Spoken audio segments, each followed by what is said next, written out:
আসসালামু আলাইকুম, কেমন আছেন সবাই? বিনুর বিশ্বে আপনাদের সবাইকে জানাই স্বাগত। আজকে 27শে রমজানের রাত, মানে শবে কদরের রাত। তো আজকে আমাদের মসজিদে, এখানে আমি যেখানে থাকি, আমাদের হাউজিং কমপ্লেক্সের অপোজিটে একটা মসজিদ আছে। সেই মসজিদে প্রত্যেক দিন সবাইয়ের পালা করে ইফতারি পড়ে। তো আজকে আমাদের পালা পড়েছে, সেই জন্যেই আমি আজকে ঘুগনি বানাচ্ছি। তো ভাবলাম আপনাদের সঙ্গেও শেয়ার করি। একটা দিন আমার দিতে দেরি হয়ে গেল, কারণ একটু ব্যস্ত ছিলাম, তো তাই এডিট করে উঠতে পারিনি। আজকে আমি বানাচ্ছি মাটন ঘুগনি। চলুন তাহলে শুরু করা যাক। এখানে লোক হবে প্রায় 35 থেকে 40 জন, তাই আমি নিয়ে নিয়েছি 1 কিলো মটর। আমি ভিজিয়ে রেখে দিয়েছিলাম 3-4 ঘন্টা।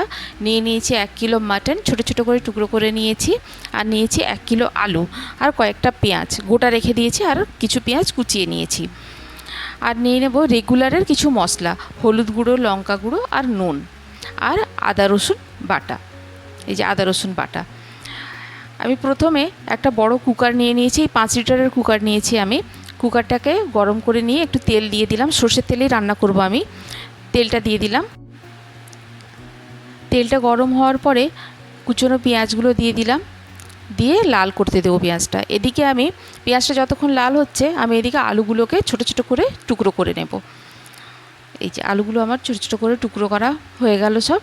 এই যে এদিকে আমার পেঁয়াজটাও লাল হয়ে গেছে। এবার আমি প্রথমে দিয়ে দিলাম গুঁড়ো লঙ্কা, তার উপরে দিয়ে দেব আদা রসুন বাটাটা, দিয়ে ভালো করে একটু নাড়িয়ে নেব। আদার গন্ধটা চলে যাবে, ভাজা ভাজা গন্ধ উঠবে। তারপরে দিয়ে দেব মাটনটা দিয়ে ভালো করে কষিয়ে নেব প্রথমে। এই যে তারপরে দিয়ে দেবো মাটনের মতো করে নুন দেব আমি, আর দিয়ে দেব হলুদ গুঁড়ো। এই যে হলুদ গুঁড়ো দিলাম, দিয়ে ভালো করে কষে নিয়ে দিয়ে দেব জল।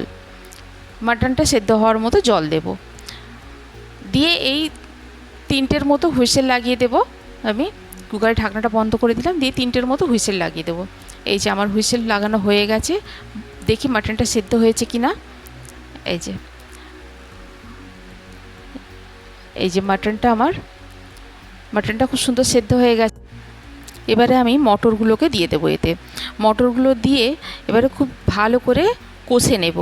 কষে নিয়ে একেবারে যেমন তেলটা ছেড়ে যাবে এমনভাবে কষাতে হবে। আচ্ছা, এখানে আমি একটু হলুদ গুঁড়ো দিয়ে দিচ্ছি। আচ্ছা, হলুদ গুঁড়োটা দেওয়ার পরে খুব সুন্দর করে আমি কষে নেব। এই যে আমার কষানো হয়ে গেছে, দেখুন তেল ছেড়ে গেছে। এবারে আমি প্রয়োজন মতো জল দিয়ে দেবো এতে। আচ্ছা, এখানে কিন্তু আমি নুন দিইনি। এটা আমি আমার শ্বশুরবাড়ি থেকে শিখেছিলাম, আমার জায়ের কাছ থেকে। আমি ভাবি বলি ওনাকে। তো উনি একবার বলেছিলেন আমাকে যে যখন মটর বা ডাল জাতীয় জিনিস কখনো রান্না করবে, তখন কিন্তু সব মশলা দেবে, কিন্তু নুনটা দেবে না। নুন দিলে কি হয়, সেদ্ধ হতে দেরি হয়, আর নুনটা না দিলে সেদ্ধটা খুব তাড়াতাড়ি খুব সুন্দরভাবে সেদ্ধ হয়ে যায়। তো চলুন, এই যে জীবনের এই ছোটো ছোটো কথাগুলি মনে রাখলে কিন্তু অনেক কিছুই শিখতে পারা যায়। এই যে আমার জলটা দিয়ে দিলাম, দিয়ে এবারে আমি হুইসেল দিয়ে দেবো এতে। ঢাকনাটা বন্ধ করে আমি এই 2টোর মতো হুইসেল দেবো এতে। এই যে ঢাকনাটা খুলে চেক করি, চলুন মটরটা সেদ্ধ হয়েছে কি না। মনে তো হচ্ছে সেদ্ধ হয়ে গেছে। একটু নাড়িয়ে দিই উপর নিচে করে, দেখে নিই একটু একটা চেক করে। এই যে খুব সুন্দর সেদ্ধ হয়ে গেছে, একটু বাকি আছে, ওটা হয়ে যাবে পরে। এবারে আমি নুনটা দিয়ে দেবো, যতটা নুন লাগবে আমার সেই নুনটা আমি দিয়ে দেবো। এবারে দিয়ে দেবো কুচনো আলুগুলো সব। এই কুচনো আলুগুলো ঢেলে দিলাম সব। আলুগুলো দিয়ে এবার ভালো করে নাড়িয়ে দেবো, ওপর নিচ করে ভালো করে নাড়িয়ে দেবো। দিয়ে এতে প্রয়োজন মতো আবার একটু জল দিয়ে দেব। এই জল দিয়ে, এই প্রয়োজন মতো জলটা দিয়ে এবারে আবার একটা হুইসেল দেবো, বেশি না, একটা হুইসেলে আলুটাও সেদ্ধ হয়ে যাবে আমার। এই যে একটা হুইসেল দিয়ে দিয়েছি, গ্যাসটা আমি বন্ধ করে দিলাম। এই যে দেখুন, এই যে খুব সুন্দরভাবে মটরটা, আলু মটর সবগুলোই সেদ্ধ হয়ে গেছে। আচ্ছা, এবারে আমি একটা মশলা বানিয়ে নেব, ঘুগনির মশলা। দিয়ে দিলাম জিরে, ধনে, গোটা ধনে, গোটা জিরে, একটা শুকনো লঙ্কা, কিছুটা গোলমরিচ, 2টো এলাচ দিয়ে ভালো করে ড্রাই রোস্ট করে নেবো এইগুলোকে। এই যে আমার ড্রাই রোস্ট করা হয়ে গেছে, একটু ঠান্ডা করে নিয়ে আমি এগুলোকে সব গুঁড়ো করে নেব।